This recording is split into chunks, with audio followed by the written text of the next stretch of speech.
මේ උතුම් වූ ධර්මදේශනය ප්‍රඥා නාලිකාව තුළින් විකාශය කිරීමට ප්‍රචාරය කිරීමට ධර්ම දානය සිදු කිරීම සඳහා ඩී.ඒ. කාහිංගල මහත්මිය විසින් මෙම උතුම් වූ ධර්මදේශනය සඳහා සැදැහැති දායකත්වය දරා තිබෙනවා. උතුම් වූ ධර්ම දානයන්ගෙන් ජනිත වන්නා වූ මහා පුණ්‍ය ශක්තියෙන් මෙම උතුම් ධර්මය ශ්‍රවණය කළ සියලු ලෝවාසීන් අනුගමනීය ප්‍රතිපදාවක් තුළින් දහම් ඇස උපදවාගෙන නිවනින් සැනසේවා. ගෞතම බුද්ධ ශාසනයේදීම ගෞරවනීය ධර්මදේශකයාණන් වහන්සේගේ සසර මඟ නිම වේවා.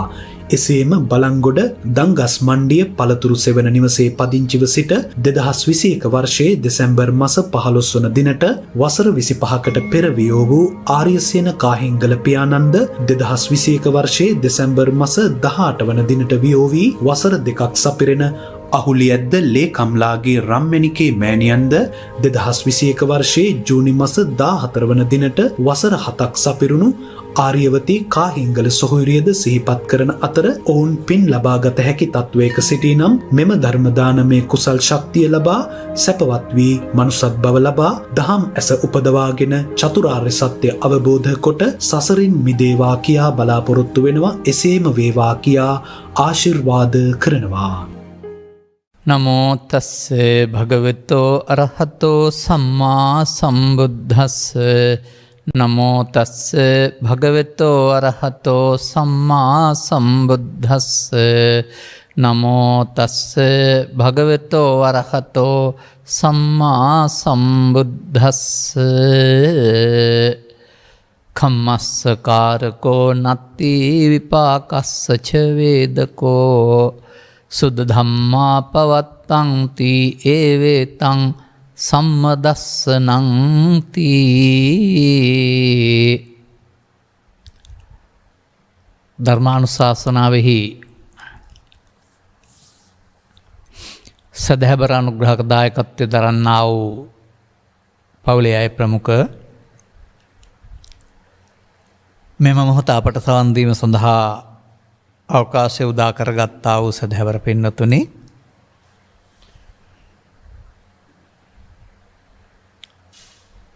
ආරාධිත භවතුන් විසින් එදිනෙදා ජීවිතයේදී කර්මක්ෂය ප්‍රතිපදාව භාවිතා කරන ආකාරය පහදා දෙන්න කියලා තමයි ඉල්ලීමක් කරලා තිබෙන්නේ. අවසන්දේ කරන හැටි පිළිබඳව පැහැදිලි කිරීමක් ඉල්ලනවා. අවසන්දේ කරන හැටි පිළිබඳව පැහැදෙන්නට බෞද්ධින් වශයෙන් සමාජයේ කරමින් හිටපු දේ සහ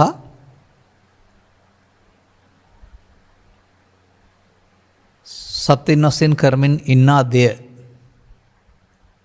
කුමක්ද? එහි ප්‍රතිඵලය කුමක්ද කියන මේ කාරණය පිළිබඳව කිසියම් අවබෝධයක් තියෙන්න ඕන. කුමක්ද අපේ බෞද්ධ සමාජය අපි උපදිනකොට නැත්නම් මේ වන විට කරමින් සිටිය සහ කරමින් ඉන්නේ? ඔවුන්ට පාප කර්මය නරක එකක් වශයෙන් සහ පුණ්‍ය කර්මය හොඳ එකක් වශයෙන් තමයි පාසල් අධ්‍යාපනය තුළ නැත්නම් සමස්ත සමාජය තුළම උගන්වන්නේ. පුණ්‍ය කර්මය නරක එකක් එහෙම නෙවෙයි, මතක තියාගන්න. ඊට එහා පාරක් පිළිබඳව දසවස්තුක සම්මාදිට්ඨිය තුළ ඉගැන්වෙන්නේ නැහැ. ඒක මේ සමාජයේ සිදුනා වූ දුර්වලකමක් මං හිතන්නේ. ඒ ත්‍රිපිටකයේ එහෙම ධර්මතාවයක් තිබුණාට ඒක පැහැදිලි කර ගැනීමේ ශක්‍යතාවයක් හැකියාවක් බොහෝ දිනාට තිබුණ නැති බැවින් ඔවුන් උපකල්පනය කළේ සමහරට මේ උපසපන් බව කියන එක තුරන් වී ගියා වූ උගතුන් බහුල නොවුනා වූ සමාජයක තීරණයක් වෙන්නත් පුළුවන්. ඒක බුදුවරු තමයි අපට නිවන් මඟ හෙළි කර දෙන්නේ. දැන් ඉතින් මේ ශාසනයේ බුදු නිවන් මඟ වැසී ගොස් තිබෙන්නේ. අපි ඒ නිසා ඊළඟ බුදුවරයා හමු වෙන්න සතරේ රැඳෙන්න ඕන. සසරේ රැඳෙන්න නම් මිනිසුන් අතර හෝ දෙවියන් අතර රැඳෙන්නේ පුණ්‍ය විපාකයක් වශයෙන්. ඒ නිසා අපි පින්කම් කරන්න ඕන කියන මේ තේමාව තමයි සමාජගත වුණේ සහ අපිට අපේ ළමා කාල අපේ මනසට ඇතුළු වුණේ. මතක තබා ගන්න. ඒක අපි ඉන්නේ එතකොට පාප කර්මේ නරකයි පුණ්‍ය කර්මේ හොඳයි කියලා මේ දෙක විතරයි බුදුහාමුදුරුවෝ දේශනා කරේ කියලා හිතාගෙන. කර්ම විපාක අපි ගම්ම මෙහෙම ඔබත් ඉගෙන ගන්න වචනයක්නේ. චේතනාම් භික්ඛවේ කම්මං වදාමීවෝ. මහණෙනි මම ඔබට චේතනාව කර්මය කියවට කියමි. චේතයිත්වා කම්මං කරෝති කායේන වාචා මනසා. සිතලා කයින් වචනෙන් සිතින් කර්ම කරනවා. එතකොට කර්මවල මූලික හරය බවට පත් වෙලා තිබෙන්නේ චේතනාව. ඒක චේතනාව විසින් කර්ම කරනවා කියන එකේ තේරුම කර්ම රැස් කරලා ඊට අදාළ අනුරූප අනාගතයක් හදනවා කියන එක. ඒ ඊට අදාළ අනුරූප අනාගතය හැදීමේදී තමයි මේ සමාජයට පාප කර්මය බැහැර කරලා දුක් විපාකය බැහැර කරලා දෙන්නත්, ධාන කර්මය බැහැර කරලා ඒ තුලින් යන දීර්ඝකාලීන දුෂ්ටක්ෂණයකට පත්වන එක වළක්වන්නත්, විකල්පයක් වශයෙන් කළ යුතු දේ පුණ්‍ය කර්මය ඒකයි අපි කරන්න ඕන කියන තැනට එන්නත් සමාජයේ හැඩ ගැහුනේ මේ කර්මය තුල, කර්ම රැස් කිරීම තුළ තහ කර්ම මාර්ගය තුල. එතකොට සංසාරය කියලා කියන්නේ මෙසේ අප විසින් රැස් කරන්නා වූ කර්මයට ලැබෙන්නා වූ විපාකය. කර්මය විසින් සසරට බන්ධනු ලබනවා. එබැවින්ම ඒ විපාකය දෙන්න සසර ගමනක් යාමට සිද්ධ වෙනවා. අපි යනවා කියලා තමයි අපි කල්පනා කරන්නේ. අපි යනවා කියන වචනයට අර්ථයක් ගන්න බැරි වෙන්නේ ජීවිත අවසානයේට අපි කියලා කතා කරන කය එතනින් එහාට යන්නේ නැහැ. ආදානදී බොහොම දානදී අවසන් වෙනවා. කවුද යන්නේ මොනවද යන්නේ කියලා සාමාන්‍ය අය අහනවා. මේ රැස්කලේ කයෙන් වචනෙන් සිතින් කර්ම බීජ ඊළඟ කනට පැලවෙන්න ගොයන් ගහ ඊළඟ කනට යන්න ඕනේ නැහැ. පිදුරු වුණාට පිච්චුණාට කමක් නැහැ. බීජවල ශක්තිය තියෙනවා, කුඹරට වැටෙන ගමන් පැලවෙනවා. සතර හදන්නේ කර්ම බීජ විසින් බව, කර්ම බීජ වර්ග 3ක් තිබෙන බව ඔබ ඉගෙන ගන්න. කන්නම් කන්න විපාකම් යටතේ පාප කර්ම බීජ රැස් කරනවා. සුක්ඛං සුක්ඛ විපාකම් යටතේ පුණ්‍ය කර්ම බීජ සහ දිගුවක් වශයෙන් ධාන කර්ම බීජ රැස් කරනවා. කන්න සුඛ විපාකම් යටතේ පව්කම් පින්කම් කලවමේ කරලා බීජ රැස් කරනවා. කාටද මේක අදාළ? බුදුවරුන් පහළ නොවු සමාජයේ මිනිස්සුන්ට අදාළයි. ඔක්කොම කරන දේවල් ඔය. ඔක්කොම කරන්නේ නැහැ. ඔයින් එකක් තෝරගන්නවා. නමුත් මේ මම ගත්ත ගාථාවෙන් කියන්නේ ඕක නෙවෙයි. කම්මස්ස කර්මයට කාරකෝ නැති කරන්නෙක් නැත. ඒ ඔබේ දැක්ම නෙවෙයි, දකින්න ඕන තැනට යන්න ඕන පෞරාදර්ශය මේ පෙන්වන්නේ. විපාකස්සච වේදකෝ. විපාකයටද විඳින්නෙක් නැත. විඳීමක් තියෙනවා, විඳින්නෙක් නැත. ඇත්ත සිද්ධිය නම්.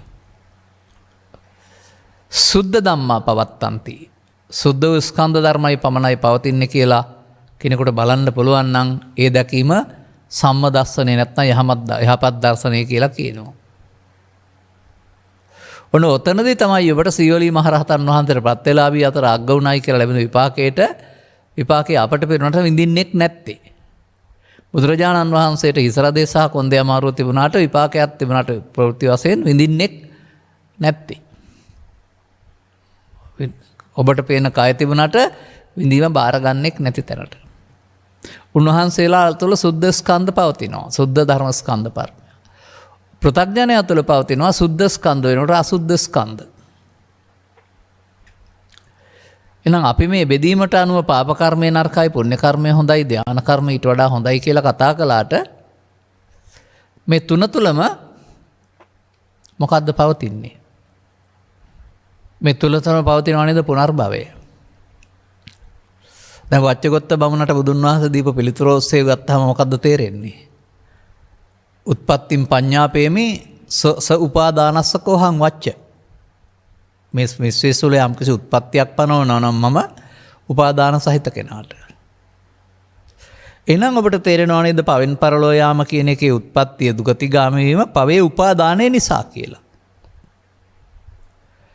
එහෙනම් ඔබට තේරෙනව නේද අඩු පිනේ මධ්‍යම පිනේ ඉහළම පිනේ මනුස්ස දුර්භාග්‍ය සම්පන්න බව මරුදු සෞභාග්‍ය සම්පන්න බව සහ කාමසුගති වල උත්පත්ති දෙවියන් අතර එහෙනම් ඒ පිනේ උපාදානය තුල බව රූපවචර හෝ අරූපවචර ධාන බඹලවට යන්නේ මිනිසුන් මෙහි උපදවා ගත්තාම ඒක ඒ ධානයේ උපාදානය තුල බව උපාදානස්ස උපාදාන සහිත කෙනාට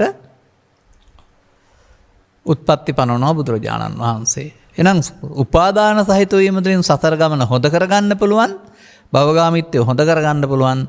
උපාදාන සහිතව කරන කර්මයක ප්‍රතිඵලයක් වශයෙන් භවගමන නිමා වෙන්නේ නැහැ කියන එක ධර්ම ශ්‍රවණය කරලා තේරුම් ගන්න. යහපත් වැඩ නවත්තන්න ඕන නෑ. ධර්ම ශ්‍රවණය කරලා තේරුම් ගන්න.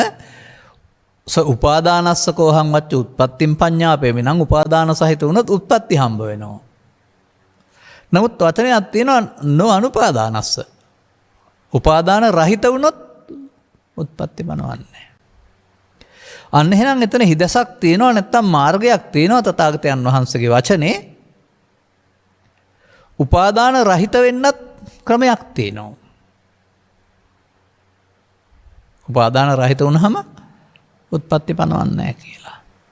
මේ අවබෝධය එක්කලා එනකොට ඔබට සප්ත කර්ම සූත්‍රවල කර්ම ಜಾති 4 තව කර්මයක් තිබෙන බව ඒ අපි භාවිතා නොකළ බව තේරුම් ගන්න පුළුවන් වෙයි. අර කන්න කර්ම, අර සුඛ කර්ම, අර කන්න සුඛ කර්ම ඒ සියල්ල අයිති වෙන්නේ උපාදානස්ස. උපාදාන සහිත. එතනින් එහාට තිබෙන කර්මය ඔය කියන උපාදාන රහිත කර්ම තුනම ඡය කරන්නට අවශ්‍යයි. කතමංච භික්කවේ කම්මං අකන්නං අසුකං අකන්න අසුක් විපාකං කම්මක්ඛයා සංවත්තති කොමොකක්ද මහණනි මේ කලුත් නැති සුදුත් නැති කළු විපාකත් නැති සුදු විපාකත් නැති කර්මක්ෂය කිරීමේ කර්මය කියලා කියන්නේ කියලා විමසන බුදුන් වහන්සේ ඒක විස්තර කරද්දී කන්නං කන්න විපාකං තස්ස පහනාය පව්කම් සහ දුක් විපාකයේ සම්බන්ධය කඩන්න ඕනේ ප්‍රහාණය කරන්න ඕනේ සුක්ඛං සුක්ඛ විපාකං කර්ම විපාක සම්බන්ධය තස්ස පහනාය ආචේතනා කන්න සුක්ඛං කන්න සුක්ඛ විපාකං තස්ස පහනාය ආචේතනා මේ තුනේම මේ කර්ම විපාක සම්බන්ධය කඩන්න ඕන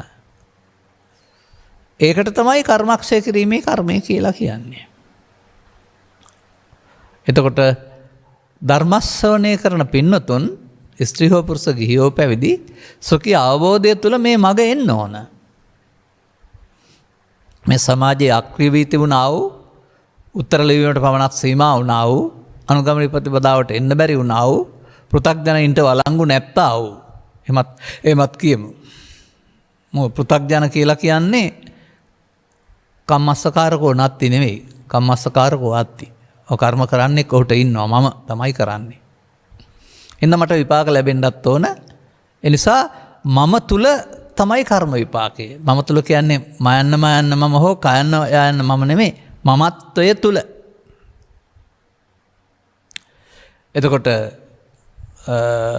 අසුතවන්ත වැනි සූත්‍රවල සඳහන් කරනවා පෘථග්ජන පුද්ගලයාට මේ සිතට එන දෙයට මමත්වයෙන් ගත්ත මුලාවෙන් විදෙන්න බෑ කියලා. අන්න මමත්වයෙන් ගැනීම යන්න ජීවිතයට එකක් හෝ අවුරුද්දට එකක් නොව ඒ මොහොතේ එන හැඟීමට ආසක්ත වීම ඇලීම ගැටීම මුලාව තුළින් තමයි මමත්වෙන් ගැනීම සිදු වෙන්නේ. මමත්වෙන් ගත්තොත් මොකද වෙන්නේ? මඤ්ඤමානෝ කෝ බික්ඛු බද්දෝ මාරස්ස. ඒක පෘථග්ජනයට වළංගු භාවය. ඒක සතරට හදන සතරට බැඳෙන එක අර මද්දෝ මාරස්ස කියන්නේ ආයත් උපාදාන වෙනවා කියන එකම තමයි. එසේනම් මේ අපි අනුගමනය කළා වූ මාර්ගය තුළ උපාදානය තුළ පුණ්‍ය මාර්ගයෙන් භවගමන සැපවත් වීම සඳහා පෘථග්ජනයා සඳහා නිර්දේශිත ක්‍රමයක් කරනහම ඒක ආර්ය මාර්ගයේ නොවන බව ධර්මයේ හොයන අය තේරුම් ගන්න. අනිත් අයට ඒක තිබුණාට කමකුත් නැහැ. යහපත් දේවල් කියලා කතා කරන්නේ තමන්ට හෝ අනන්ට මේ සමාජයට අවශ්‍ය දේවල්නේ. ඔවුන්ගේ දැක්ම දියුණු වෙනතුරු. නමුත් තව ටිකක් එහාට එනකොට මේ මිනිසා විසින් කරන්න ඕන කර්මයක් තියෙනවා කියලා බුදුන් වහන්සේ වදාරනවා.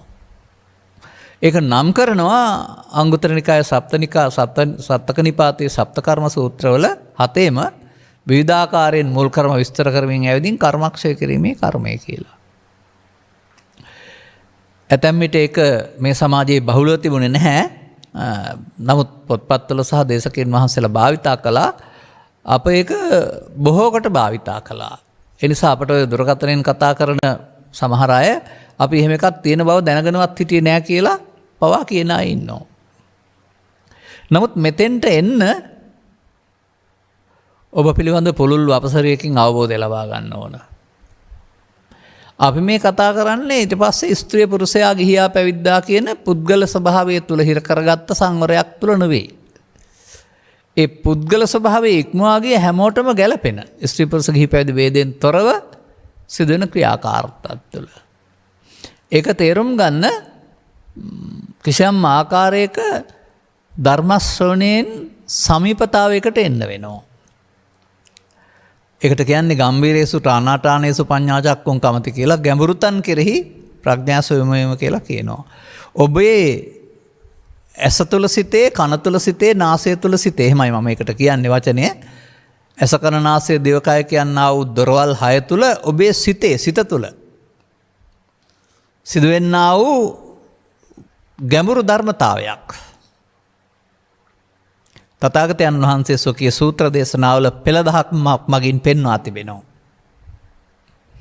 මේක අපි බොහෝ විට මේ පුරුදුනේ පිරිතක් වශයෙන් කියන්න විතරයි. ඒක කියලා එයින් ලබා ගන්න පුළුවන් සෙත පිරිත් වශයෙන් ලබා ගන්න වැරුණාම ඒක අපි ළඟ සිදුවෙන සිද්ධියක්ය. මේක අපි තේරුම් ගන්න ඕනේ කියලා බොහෝ දෙනාට කල්පනා වෙන්නේ නැහැ. එකක් පාලියෙන් පිරිත් කිව්වට සිංහල අයට තේරෙන්නේ නැති නිසා. නමුත්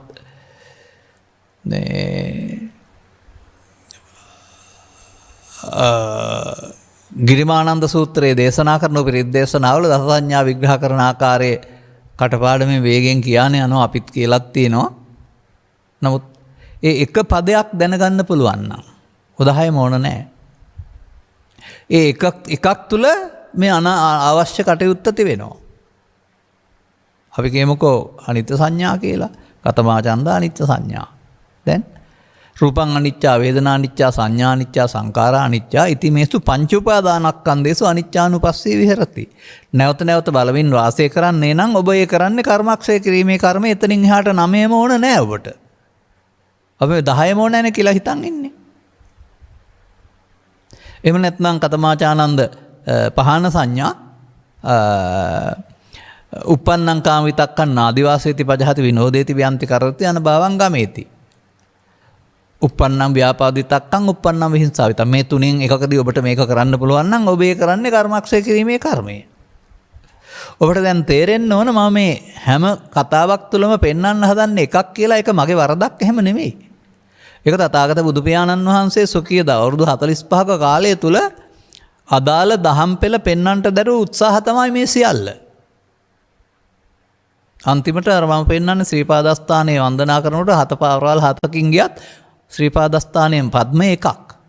අන්න ඒ වගේ බාහිර වශයෙන් මේ පාරවල් පෙන්වනකොට අන්තිමට යන්නේ ඕන එකක් තුල මේ කාරණාව.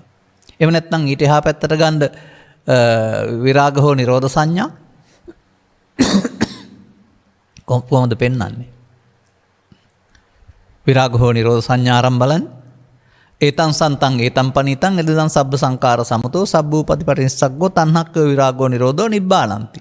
ඉතින් ඔබට පුළුවන් නම් මේක අනුගමනය කරන්න. ඒ නිසා මේ දස සංඥා කියලා තියෙන එකේ තේරුම 10ම දැනගන්න ඕන 10ම වඩන්න ඕන කියන එක නෙමෙයි. ඒක මං හිතන්නේ ගිරිමානන්ද හිමියන්ට සෙත් පිරිතක් වශයෙන් දේශනා කරද්දී ඒ අනුව ගොහින් උන්වහන්සේගේ සිත සංසුන් වෙන්නේ නැති. මේ නික්ලේශී උතුමන්ට පවා සවන් දීම තුළ කිසියම් ආකාරයක අර ඒ අනුව යන්න. ඒ පෙන්නන පෙළ අනුව යන්න උදව්වක් තියෙන්නේ නැති බාහිර වශයෙන්.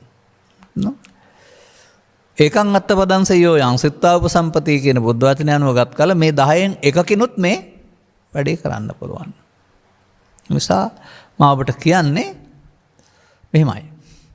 කර්මක්ෂය කිරීමේ කර්මයයි පංච උපාදානස්කන්ධය අනිදුක්ඛානාත්මයි බැලීමයි කියන්නේ දෙකක් එහෙම නෙවෙයි. කර්මක්ෂය කිරීමේ කර්මයයි සංස්කාරයන් අනිදුක්ඛානාත්මයෙන් බලනවා කියන්නේ දෙකක් එහෙම නෙවෙයි. කර්මක්ෂය කිරීමේ කර්මයයි මාර්ග සත්‍ය යනවා කියන්නේ චතුස්සත්‍ය දෙකක් එහෙම නෙමෙයි. කර්මක්ෂය කිරීමේ කර්මයයි මරණ සතිය වඩනවා කියන්නේ දෙකක් එහෙම නෙවෙයි. කර්මක්ෂය කිරීමේ කර්මයයි තව ඔය වගේ වචන මට මතක් වුණේ නැහැ මේ වෙලාවේ. තවත් තියෙනවා ඔය වගේ කාරණා. අප්‍රමාද වෙනවයි කියලා කියන්නේ දෙකක් එහෙම නෙවෙයි. කර්මක්ෂය කිරීම කර්මයයි යෝනිසෝ මනසිකාරයෙන් කටයුතු කරනවායි කියන්නේ දෙකක් එහෙම නෙවෙයි. ඔබ මේක මොනවා හෝ මාර්ගයක් වශයෙන් තේරුම් ගන්න. එතනින් එහාට තේරුම් අරන් අනුගමනීය ප්‍රතිපදාවට යනරහම තව එහාට ඇති කියලා හොයන්න ගියොත් එහෙම අතරමං වෙන එකයි වෙන්නේ. මම මේ අත්දැකීමක් ප්‍රකාශ කරන්නේ සාමාන්‍යයෙන් ඔක මට 2000 විතර වෙනකොට තේරෙනවා. මේ අපි මේ පුණ්‍ය මාර්ගයට හිර වෙලා ඉන්නේ. නමුත් මේක තුල ස්කන්ධ පංචකය තුල තියෙනවා ධර්ම මාර්ගයක් කියන එක. නමුත් මට 2005 දක්වාම හොයන්න වෙනවා මේ කෙලවර කොහොමද කියන එක. ඉතින් ත්‍රිපිටකේ පෙරලනවා, පොත්පත් පෙරලනවා, කල්පනා කරනවා, කියවනවට වඩා කල්පනා කරනවා. මේ කර්මක් ක්ෂය කිරීමේ කර්මය වැදගත්කමක් තියෙන්නේ කොහොමද ක්ෂය වෙන්නේ කියන කාරණය සෑහෙන දුරට මුලින් තෝරාගන්නවට අග මේක සිදුවෙන ආකාරය දැන් ඔය අපේ ධර්ම දේශනාවල අගට තියෙනවානේ නිමා කිරීමක්. ඔය නිමාව සමහර විට 2005ට පෙර මගේ ධර්ම දේශනාව වුණා නම් එහෙම නැති වෙන්න පුළුවන්. අසා තථාගතයන් වහන්සේ යටපත් වූ දෙයක් මතු කර ගන්නට උන්වහන්සේගේ පාරමිතා ගුණය ප්‍රයෝජනය කරන ලෝක සත්‍යය වෙනුවෙන් මතු කළා අපට කරන්න දෙයක් ඇත්තේ නැහැ. අපට සිදු වෙන්නේ කාලයේ වැලිතලාව විසින් යම් ආකාරයට වැරදි ආකාරයේ භාවිතා කිරීම තුළින් යට වී යන දෙය පරපුරක් වශයෙන් සග පරපුරේ සමූහ උත්සාහයෙන් කිසිටකත් මේක තනියෙන් අයිති කරගන්න ඕන ආත්මාර්ථකාමී ප්‍රසන්තාවක් එහෙම නෙවෙයි. සමූහ උත්සාහයෙන් ග්‍රන්ථ ආරක්ෂා කිරීමේ, පරිශීලනය කිරීමේ, කටපාඩම් කිරීමේ සහ සෙවීමේ පංග පරපුරක් වශයෙන් උන්වහන්සේලා හැමෝම අර යට වුණ දේ නැවත නැවත හොයනවා පරපුරෙන්. එහෙනම් හෙවීමේ ප්‍රතිඵලයක් වශයෙන් කාගෙන් හරි Taman දන්නා පමණින් එළි වෙනවා.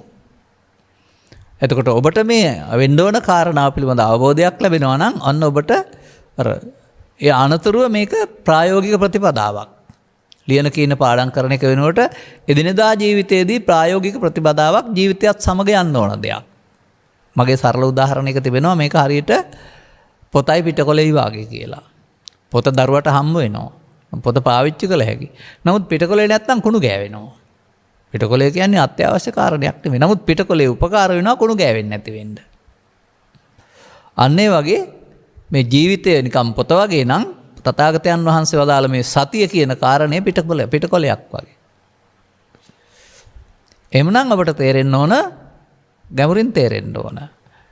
පෘථග්ජන මට්ටමේදී කරන ක්‍රියාකාරකම් තුළ තමයි මේ මඤ්ඤමාණය නැත්නම් පංච උපාදානස්කන්ධය හැදීම තුළින් සතරට බැඳෙන්නේ. ඒක පෘථග්ජනින්ගේ උරුමය. දැන් ආර්ය පුද්ගලෙක් වෙනවා කියලා කතා කරන එකේ තේරුම ඇඳුම් මාරු කරනවට වඩා මේ දර්ශනය වෙනස් කරගන්න එක. දැන් මේකේ අහන කාරණාවයි මං හිතන්නේ එදිනෙදා ජීවිතයට සම්බන්ධ කරන්නත් ඕනේ අපි තව ටිකක්. දැන් අපි කර්මශය වෙන්නේ කොහොමද කියලා බලලා ඊට පස්සේ එදිනෙදා ජීවිතයට යමු. දැන් මේක බලන්න මේ පුද්ගලයෙක් වශයෙන් බෑ. ජීවිතේ එකක් වශයෙන් දැකලා පුළුවන්කමක් නැහැ. මේක තමයි ඇස තුළ, කන තුළ, නාසය තුළ සිදුවෙන්නා වූ පෙළදහම. පෙළදහම සහ අටුවා නොදන්නේ නම් කියලා තියෙනවනේ. අටුවා කියන්නේ පොත් කියලා ගන්න එපා, අර්ථය කියන එක ගන්න. පොත් බවට පත් උනේ පස්සේනේ. අටුවා කියන්නේ අර්ථය කියන එක. අර්ථ පැහැදිලි කිරීම නේවැය කරලා තිබෙන්නේ. එතකොට පෙළදහමක් තියෙනවා. පෙළදහමේ අර්ථය නොදන්නා එක තමයි මේ ගැටලුව. පෙළදහම් දෙකක් තියෙනවා. එකක් භවගාමී පෙළදහම, එකක් භව නිරෝධගාමී පෙළදහම. භවගාමී පෙළදහම යන්න දැනගන්න ඕන නෑ. ස්වභාවයෙන්ම සිද්ධ වෙනවා. නමුත් තථාගතයන් වහන්සේ සියුම් ඥානයක් තුළින් ඒක සිදුවෙන ආකාරය ඔබ තුළින් දැක ගන්නට ගලපලා තිබෙනවා. අන්නේ පෙළදහමේ අර්ථය තේරෙනකොට ඔබටත් පෙළදහම සහ අටුවා තේරෙනවා. අර්ථය තේරෙනවා. දැන් එහෙමනම් මෙන්න මේ පමාදවාදී පෙළදහමේ ගිහින් බෑ අපි අපමාදී පෙළදහමකට අවතීර්ණ වෙන්න ඕන කියලා තේරෙනවා. ඒක තේරෙනකොට. ඒ කියන්නේ අපි මේ පෘථග්ජන පුද්ගලයන් වශයෙන් හැමදාමත් මහ ලොකුට ඉහලින් වර්ණනා කළාට භවවන්දනය තුල සසර ගමන හදමින් නේද ඉන්නේ කියලා. අපි මේ සසර හදනව නේද කරන්නේ කියන එක ඔබට තේරෙන්න වෙනවා. එතකොට තථාගතයන් වහන්සේ සතර ගමන හදන්නන්ට කියන්නේ භවගාමීන් කියලා. උන්වහන්සේගේ අනුගාමිකයන්ට පෙන්වන්නේ භව නිරෝධගාමීන් කියලා. එහෙනම් භවගාමී ප්‍රතිපදාවේ කිසියම් ප්‍රතිඵලයක් වශයෙන් භව නිරෝධයේ ප්‍රතිඵල හම්බ වෙන්නේ නැහැ. සතථාගතෝ භව නිරෝධාය ධම්මං දේසි. තථාගතයන් වහන්සේ භව නිරෝධයේ පිණිස. අන්න ඒ කරුණ ඔබ තුල සිදුවෙන භවගාමීත්වය සහ භව නිරෝධගාමීත්වයට මොකද කරන්න ඕන කියලා තේරුම් ගත්තම අන්න ඊට පස්සේ ඒ අභ්‍යාසයේ පුරුද්ද අර ඔබ කියන සිව් ඉරියව්වට හැමතැනටම ගෙන යන්න ඔබ උත්සාහ කරන්න ඕන, සතිමත් වෙන්න ඕන. කොහොමද අපි ඒක පෙන්වන්නේ? ඒක අපි පෙන්වන්නේ ඔබේ ඇස තුල, කන තුල, නාසය තුල, දිව තුල, කය තුල, සිත තුල පෙළවල් හතක් ගන්නෙ නැහැ. එකකින් ගන්නවා අපි. ඒ විතරක් නෙමෙයි, දොරවල් හය තුල විතරක් නෙමෙයි, පව තුල, පින තුල, ධානය තුලත්. ඒ සිද්ධියමයි සිද්ධ වෙන්නේ. අපි ඒවා බෙදලා තිබුණාට එකට වඩා එකක් හොඳයි කියලා. නමුත් ඒ පවපින ධානය කියන අය බුදුන් වහන්සේ පහළ වෙන්න පෙර කලේ පෘථග්ජනය. ඒ පෘථග්ජනයගේ නම් මේ කාරණය තුල පව තුලත් මේ පෙළදහම දුක්ඛවාදී පෙළදහම, පින තුලත් මේ දුක්ඛගාමිනී පෙළදහම සහ ලෞකික ධානය තුලත් මේ දුක්ඛගාමිනී පෙළදහම ආකාර තුනකින් බලපානවා. දුක් විපාකම දෙන ආකාරයෙන්, දුක් විපාක මගහැරවා ලෞකික සැප විපාක දෙන ආකාරයෙන්, විපාක යටපත් කර සනසමක් ලබා දෙන ආකාරයෙන්. මේ තමයි තුන් ආකාරයේ වෙනස් වීම. මතක තබා ගන්න එක. පුණ්‍ය කර්මයේ තුල, පාප කර්මයේ තුල දුක් විපාක මගින් සසරට බඳවන ආකාරයෙන්. පුණ්‍ය කර්මයේ තුල සැප විපාක මගින් නටලෝ දහම සහිත කම්පාව සහිතව සසරට බඳවන ආකාරයෙන්. ධාන කර්මයේ තුල සැප දුක් විපාක වලින් මගහැර නමුත් භවයේ රැඳී ඉන්න පුළුවන් ආකාරයට තවත් ආකාරයකින්. එකට වඩා එකක් සුඛදායි, එකට වඩා එකක් දීර්ඝාසයි, එකට වඩා එකක් නිවිලා වාගේ හිතෙනවා. අපාගත සත්‍යයට ගිනිදැල් වල පිච්චෙනකොට නිවිලා වාගේ හිතුන්නේ නැති වුණාට දෙවියන්ට, මහේසාක්‍ය දෙවියන්ට සිතූ පැතූ සම්පත් සියල්ල ලැබෙනකොට ඝන කයක් නැති සදා දිරායමකුත් නැහැ, මහලු වීමකුත් නැහැ. මේ තමයි නිවන කියලා හිතෙනවා. ඔබ ඔය ගීතයකින් හරි සාහිත්‍ය තුලින් අහලා තියෙන මේ කප්රුකයි, මහාභද්‍රකටයයි, සුරවිදේනුවයි කොන්ක්‍රීට් වලින් හයි කරලා කොහේ හරි තියෙනවා, එතෙන්ට යන්න ඕන කියලා හිතන්න එපා. ඔක්කොම මේ එකක් අත ගන්නවයි කියලා. නමුත් ඒකෙන් පෙන්වන්නේ මේ පුණ්‍ය චේතනාවේ හැටි. සිහිනෙන් මගුල් ගෙදර ගියාම මගුල් ගෙදර කෑම බීම ඔක්කොම හම්බ වෙනවා. සතුටින් නම් ඉන්නේ. සිහිනෙන් මල ගෙදර ගියා නම් පාංශු කුල දෙන එකත් පෙනේවි. එතකොට ඒවා මේ බාහිරින් ලෝකෙන් ගෙන ආපුවාද? නෑ. ඒ සිතුවිල්ලට අමාලව පැහැලවීමක් නේ. එහෙනම් දෙවියන් ඉන්නේ ප්‍රීතියෙන් නම් එහෙනම් ඊකට අදාළ සියල්ල පහළ වෙලා සතුටින් ඉන්න පුළුවන්කමක් තියෙනවා. පිටිබක්කා භවිස්සාම දේවෝ අවස්සරායත. එතකොට ඔවුන් හිතනවා අර මට මතකයි බාලපඬිත වෙන්න ඇති සූත්‍රයේ නම, අපි මේ සක්කායෙන් මිදලා කියලා හිතන් හිටියේ බුදුන් වහන්සේ පැහැදිලි කරනතුරු අපට තේරුණේ නෑ මේක කියලා. සක්කාය තුල කියලා. බඹලෝ ගැන කවර කතාවද? කෙලස් නෑ, යටපත් වෙලා සම්පූර්ණයෙන්ම නෑ නෙවෙයි යටපත් වෙලා. නමුත් සංසුන් සමාධියක ඉන්නේ. ඒ සමාධියයි ලෝකෝත්තර සමාධියයි අතර සහනේ වෙනසකුත් නෑ. ඒ නිසා තමයි ඒකට නිවන කියලා රැවටුනේ. නමුත් ලෝකෝත්තර සමාධිය පිරිහෙන්න නැති නිසා යාලි පුනර්භවයට හේතු නැහැ. ලෞකික සමාධියේ පිරිහෙන කාලයක් එනවා, හුලම් බහිනවා වගේ. එදාට ඊට යටින් පවතියාගත්තා වූ අල්ප හේතු, අවිද්‍යා හේතු මත ආගන්තාරෝ පුනබ්බවං. එනිසා මේ කාම රූප අරූප භවත්‍රයේ අවිද්‍යාවයි බුදු සරණ අරන් නෙවෙයි ගියේ බුදුන් වහන්සේ පහළ වෙන්න පෙර. ධම් සරණ අරගෙන නොවේ ගියේ. සංඝ සරණ අරගෙන නොවේ ගියේ. හොරපාරවල වලින්මයි ගියේ. අපි අද ඒවා පූජනීය පාරවල් වශයෙන් සැලකුවාට හොර පාරවල්. සාමාන්‍යයෙන් ඔය වර්තමාන සමාජයේත් පොලිසිය මග ඇරලා යන්න ප්‍රධාන පාර වෙනකොට පුංචි හොර පාරවල් හදා ගන්නවා හොර වැඩ කරන අය. ඒ වගේම අනිකුත් තැන්වලත් එහෙම හොර පාරවල් හදන අය ඉන්නවා. නමුත් තථාගතයන් වහන්සේ සමාජයට දේශනා කරන්නේ ආර්ය සම්මාදිට්ඨියක්. මේ ආර්ය සම්මාදිට්ඨිකයා හොර පාරෙන් යන්න කල්පනා කරන්නේ නැහැ. නිරවුල්ව නොබියව වර්තමාන මොහොතට මුහුණ දීම නැමැති නිවැරදි පාරෙන් යන්න කල්පනා කරනවා. දැන් කොහොමද මේ තුනේම සිද්ධ වෙන්නේ මේක? මම ඔය කතා කරපු කාම රූප බවත්‍රේම සිද්ධ වෙන්නේ පවපින දානය තුළ, ධානය තුළ. ඒක සිදු වෙන්නේ ජීවිත කාලයට එකක් වශයෙන් හිතන්න එපා. ඒක සිදු වෙන්නේ අසුරු ගසන සැනකින් ඇස තුළ, කන තුළ, නාසය තුළ. ඒක මම අනන්ත වාරයක් පැහැදිලි කරලා ඇති. නමුත් කර්ම රැස් වෙන්නේ මෙහෙමයි කියන එක පෙරුම් ගන්න මේක ඉගෙන ගන්න වෙනවා. එවිට ඔබට තේරුම් ගිහිම් තිබෙන්න වෙනවා ඔබ මේ ජීවත් වෙන මොහොතේ වර්තමානයේ යමක් ගුණ ගැසුණාට ඊට අදාළ අතීතයක් ඔබේ චිත්තාභ්‍යන්තරයේ තිබී එන බව. ලෝභ වශයෙන්, දේශ වශයෙන්, මොහ වශයෙන් ඔබ එකතු කරගත්ත දේවල් සමගයි ඉන්නේ. එතකොට බාහිරේ උදව් වෙනවා මේ තමන් හදාගත්ත කාම විතර්කය, ව්‍යාපාද විතර්කය, විහිංසා විතර්කය හිතට එන්න. ඔබ සංසාරේ පුරුදු කරගත්තා මේකට එකතු වෙන්න. ඒ නිසා පව තුලත් පස්සපච්චා වේදනා, පින තුලත් පස්සපච්චා වේදනා, ධානය තුලත් පස්සපච්චා වේදනා. සැප දුක් උපේක්ෂා වශයෙන් තුන් ආකාරයි. වේදනා නම් ඒකට ඇලෙන ගැටෙන එක තණ්හා. වේදනාවට තණ්හා කරනවා. තණ්හා කළොත් ඒක තණ්හාමයි මම කියන්නේ. දැන් මම වුණොත් මම බවට පත් වීම තුළ උපාදාන හේවත් අර උපාදානස්ස සතරට බැඳීමට අදාළ උපාදානය සිද්ධ වෙනවා. උපාදාන පත්‍යා භව, ඒකට කියනවා භව බන්ධනය. භව වුණා. භව නිරෝධය නෙමෙයි, භවගාමී වුණා.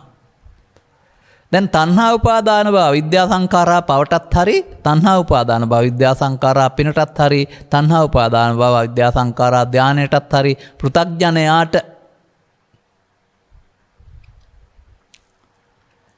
දැන් ඔබ තේරුම් ගන්නද අවිද්‍යාපච්චා සංඛාරයට ඇති කිසිවක් කරලා අවිද්‍යා නිරෝධය වෙන්නේ නැහැ කියලා? මේක තේරුම් ගන්න අවශ්‍යයි. එසේනම් මෙන්න මේ පෙළ දහම මම පෙන්වුවේ. පෙළ දහම සහ අටුවාව. පෙළ දහම පොතේ තිබෙනවා, අටුවාව තමයි තේරුම් ගන්න අමාරුනේ බොහෝ දෙනාට.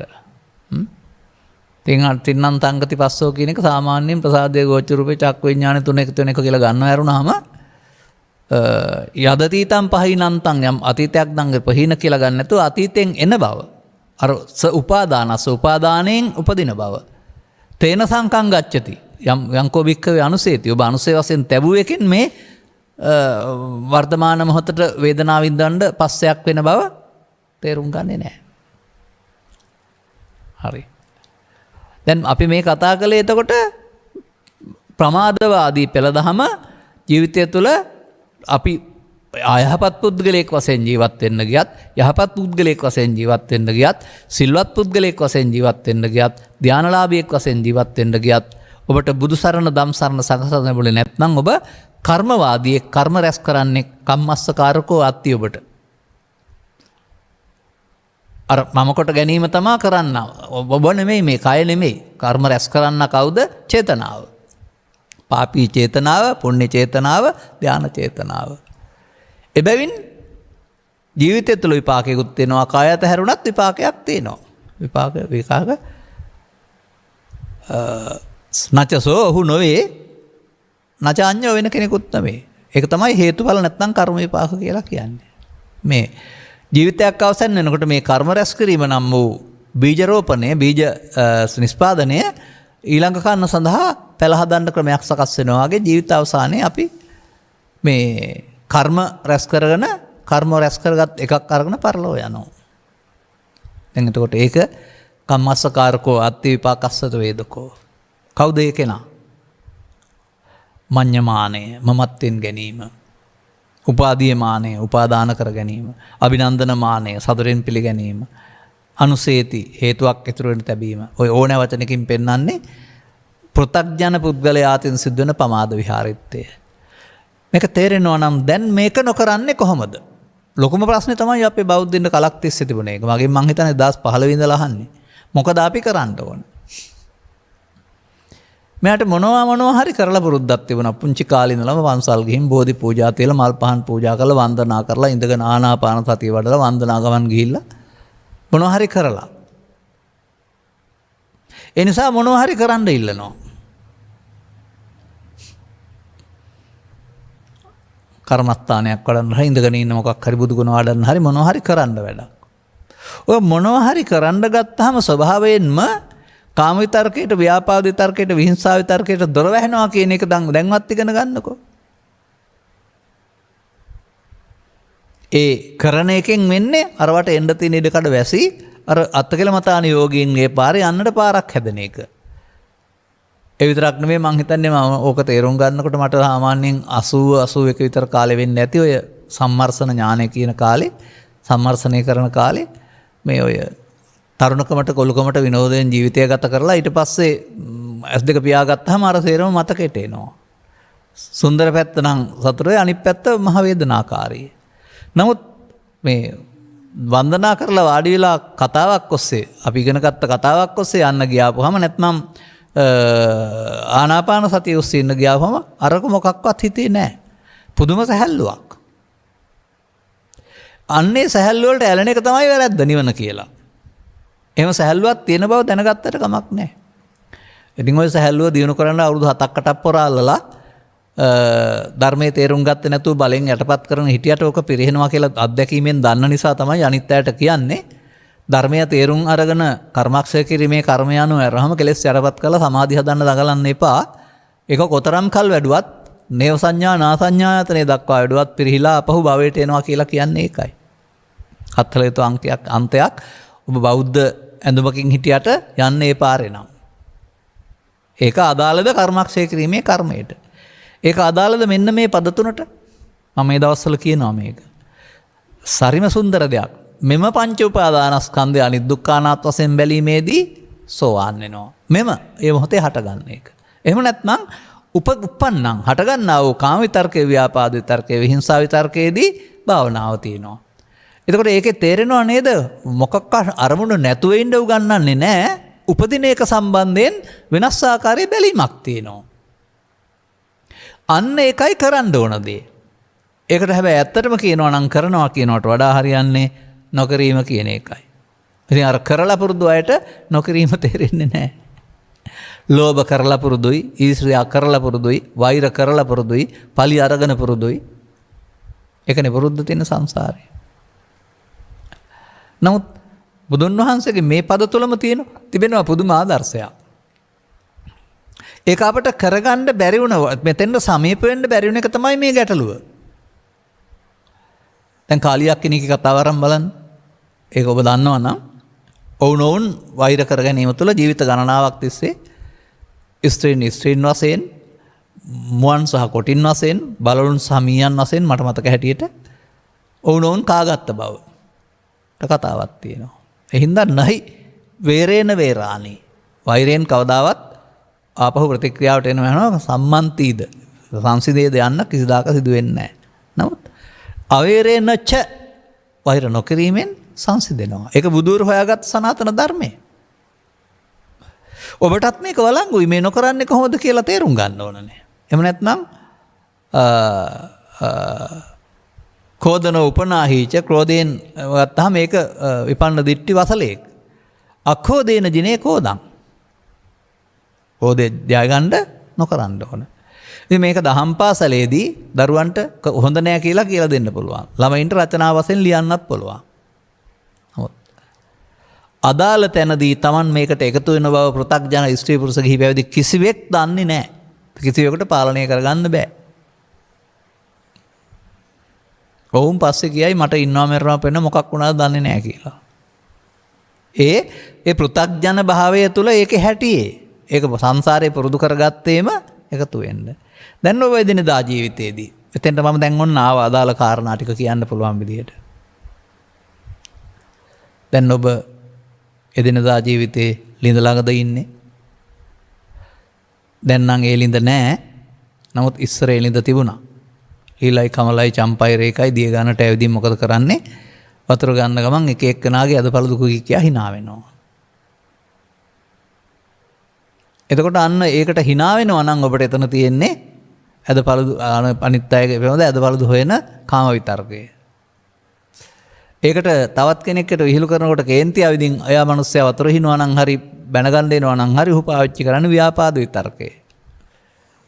මම විහිළුවට නිකන් උදාහරණයක් කරන් කීවේ. ඒ වගේ ඔබ සමිතියකට රැස් වුණායි කියලා කියන්න. දැන් ඉතින් න්‍යාය පත්‍රානුකූලව කටයුතු කරන්න තියෙන සභාපති ලේකම් එන්න වෙනවා. එතකල් ඔබ එකතු වෙලා මොකද කල්ලි ගහිලා කාගේ හරි ගමේ සටේසි වෙච්ච එකක් වල්පල්ලක් ගැන එක්ක ඇද කියා ඉන්නවා එක්ක hina වෙනවා. අර මොකද්ද කරන්නේ? කාම විතර්කේ පාවිච්චි කරනවා නේද? එහෙම නැත්නම් පරණ කෝන්තරයක් සම්බන්ධ සිද්ධියක් ගමේ කෙනෙක් එක්කලා එකතු වෙලා දැන් දෙන්න වාද විවාද කරගන්නවා. දැන් ව්‍යාපාද විතර්කේ නේද පාවිච්චි කරන්නේ. එදිනදා ජීවිතයට සීමා නැහැ. වර්තමාන මොහොත ඇලේද දොලේද පිලේද බස් රථයේද ගුවන් යානයේද කාර්යාලයේද වෙළඳපොලේද ඔබ ඉන්න ඕනෑම තැනක. දරුවන් සමගද මව්පියන් වශයෙන් දරුවන් සමගද ගුරුවරයෙක් වශයෙන් දරුවන් සමගද.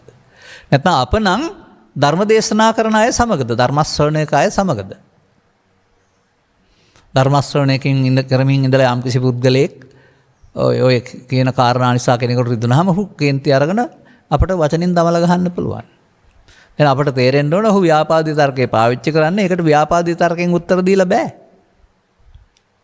ඔහු නොසන්සුන් වෙලා ඉන්න බව. එහෙනම් අපි ළඟ දුර්වලකමක් තියෙනවා නම් අපි බාරගත්තාම සමාජයේ ඉස්සරහම අපේ දුර්වලකම පෙනේවි.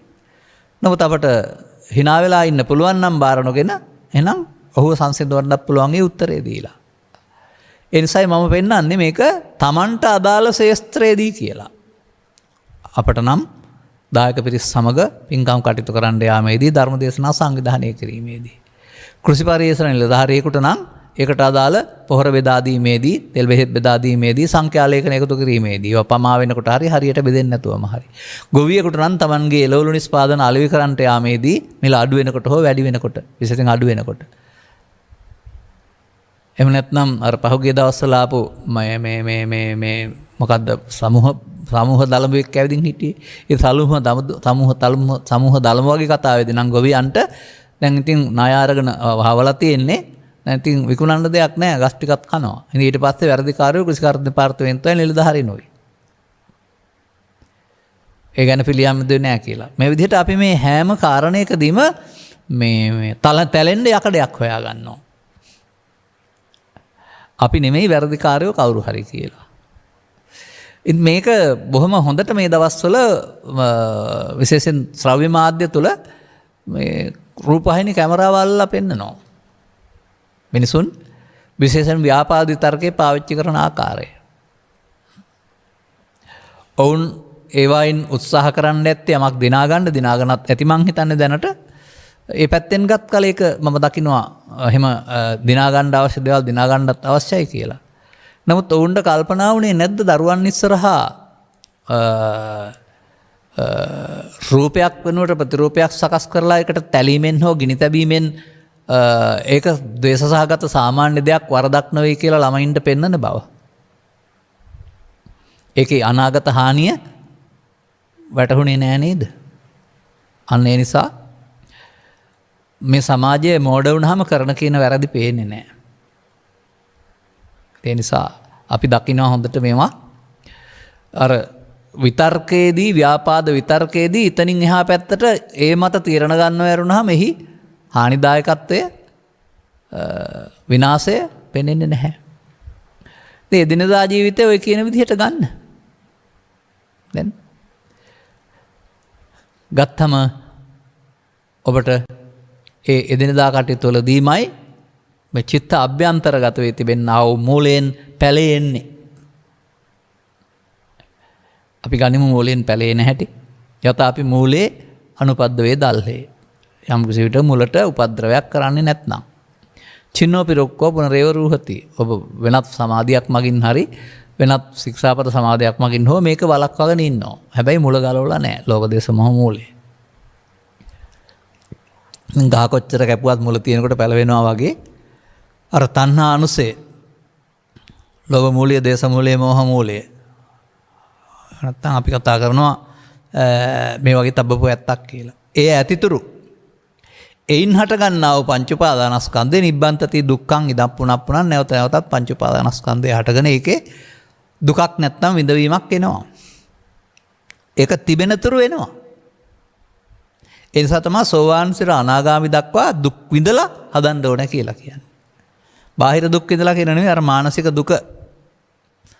තබව තරමට දුක දැනෙනවා නම් තව තැබුවොත් බලවත් වෙනවා කියලා තේරුම් අරගෙන දැන් අර පරණ පෙළ දහම යන්නේ නැතුව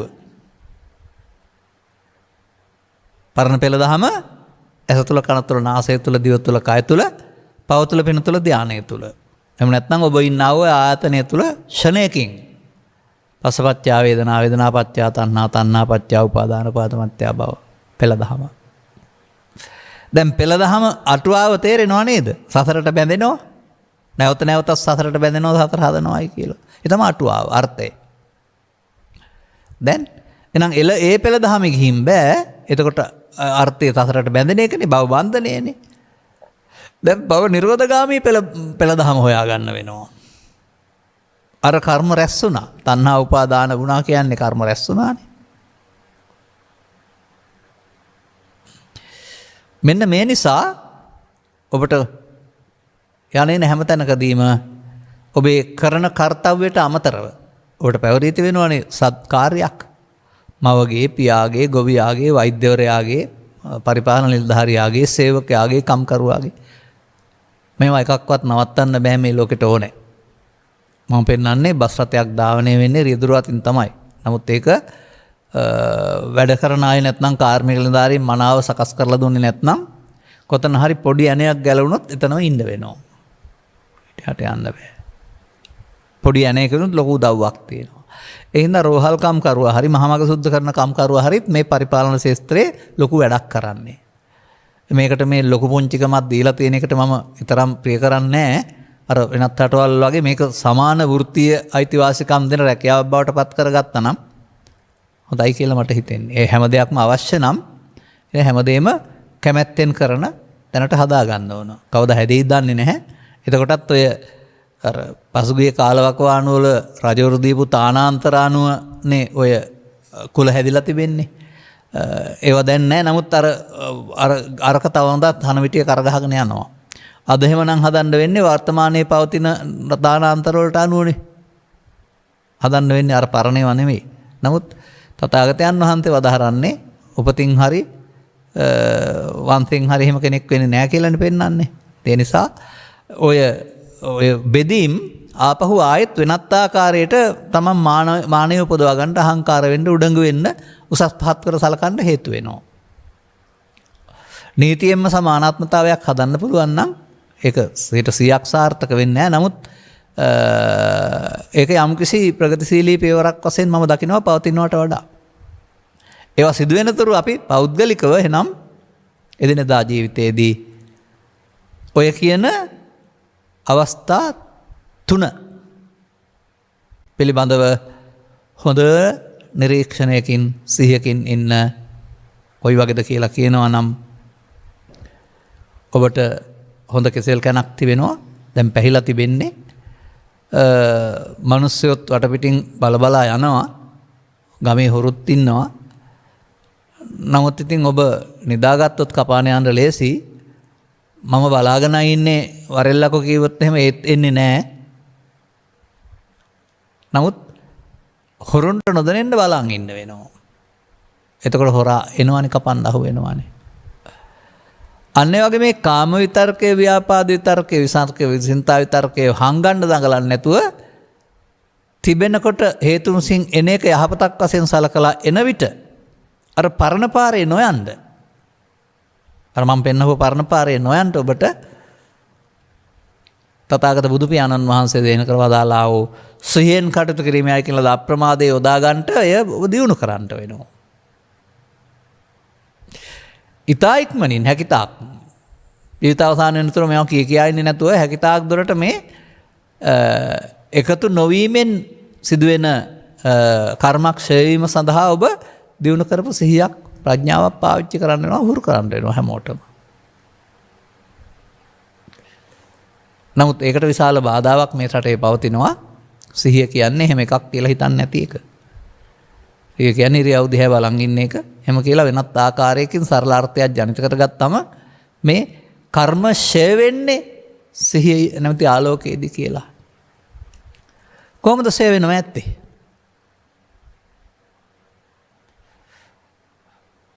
පුණ්‍ය කර්මේ හරි පාප කර්මේ හරි ධාන කර්මේ හරි කාම විතරකේ හරි ව්‍යාපාද විතරකයි විහිංසා විතරකේ හරි එකතු වුණොත් පස්සපච්චා වේදනා වේදනා පච්චා තණ්හා තණ්හා පච්චා උපාදාන උපාදාන පච්චා භව නම් වූ පෙළ දහම නෙමෙයිද යන්නේ අර්ථේ භවගාමී නෙවෙයිද අර්ථේ බද්දෝ මාරස්ස නෙවෙයිද දැන් හැම මොහොතකම එහෙමනම් ඒ මොහොතේදී ඇසෙන්ද කනෙන්ද නාසයෙන්ද දිවෙන්ද කයෙන්ද ඔබට අදාළ චිත්තාභ්‍යන්තරයේ පවතිනව මේ දුර්වලකම මතු කර දෙන්නේ කවුද? රූපේද, ශබ්දේද, ගන්ධේද, රසේද, ස්පර්ශේද? කාම විතර්කේද, ව්‍යාපාද විතර්කේද, හිංසා විතර්කේද? මතු කර දීම එකතු නොවි නැසීමට කරන උදව්වක් ආර්ය පුද්ගලයාට. නමුත් සිහි නැති පුද්ගලයාට මතු කර දෙන එක තව සැරයක් අනාගන්න උදව්වක්. මොඩේ අහත්පලේ ගා ගන්නවා කියලා කියන්නේ. තවදුරටත් විතර්කයේ බලවත් කරගනිමින් භව ගමන හදන්නට ලෝභ දේශ මොහෙන් බලවත් වෙන්න උදව්වක් පු탁ජන පුද්ගලයාට. ඒක ඒ නිසා ඒකට එකතු නොවීම දන්නේ නැති පුද්ගලයා කැලේට යන්න ප්‍රශ්නෙට මුහුණ නොදීන්න පලා යන්න දන්න උපක්‍රම පාවිච්චි කරනවා. මත්පැන් පානයත් එක්ක උදව්වක් ස්ථාන මාරුව තව උදව්වක් නිවස අතහැර තව තැනකට යනක තව උදව්වක් රට අතහැර තව රටකට යන එක තව උදව්වක් ඔය ආදි වශයෙන් එහෙමත් නැත්නම් ඉන්න පරිසරය අතහැරලා මිනිසුන් නොගැවසෙන තැනකට ගිහින් සිතින් සංසුන්ව ඉන්න එක මුණ නොගැසී එතකොට අර අදාළ හේතු ගැටෙන්නේ නැතුවම ඇතුළේ තියෙන එක එන්නේ නැහැ. එන්නේ නැති නිසා සංසුන් බවක් තියෙනවා. ඒකට රැවටිලා ඉන්නවා. නමුත් තිබෙනවා නම් ගැටෙනකොට එන එක වළක්වන්නට බෑ කවදා හරි දවසක. මම ළමා කාලේ උදාහරණකින් පෙන්නන්නේ. අපි නාන්න ගියාපුවාම අපිට පේන්න මාළු නැහැ. ඔවුන් ඔක්කොම හැංගිලා. නමුත් බිලි වැද්දෙක් ඇවිදින් ඊකට අදාළ බිලිය දැම්මොත් එහෙම මේ ගල් ගුහාවට ඉස්සට අදාළ ආඳට ගල් ආඳට අදාළ තෙලියට අදාළ වෙන වෙනම මේ ඇමවල් තියෙනවා. ඇම ගිලින්න අරය එළියට එනවානේ. එතකොට අල්ලගත්තා හැකි. ඔය අපට අපේ මව්පියන්ගෙන් තහනම් වුණා. නමුත් අපේ වයසේ සමහර අය කරන දේ දැක්ක දෙයක් ඔය ඇලේ දොලේදී. ඒකත් උදව් වෙනවා බණ කියන්න. ඒ නිසා අර ගල්ලාඳ කියලා කියන එකේම තේරුම කපටි කියන එක. ඒ වගේ මේ අනුසේ තණ්හා අනුසේ ලෝභ දේශ මොහ මූලය කියන්නේ ගල්ලාඳෙක් බලන්න දෙයක් නෑ ආයේ. හැංගිලා ඉන්නේ. නමුත් තේරුම් ගත්ත පුද්ගලයාට ප්‍රසාදයන්ට ගැටෙනකොට ඒ වාස්ත්‍රයෙන් එන්නේ තමන් හදාගත්ත එක කියලා දැක්කහම ආවොත් එකතු නොවීමෙන් මරන්න පුළුවන්. ආවොත් එකතු වීමෙන් තවසරයක් කාලා හැංගෙනවා. ආහාර අරගෙන තින් තවසරයක් හැංගෙනවා.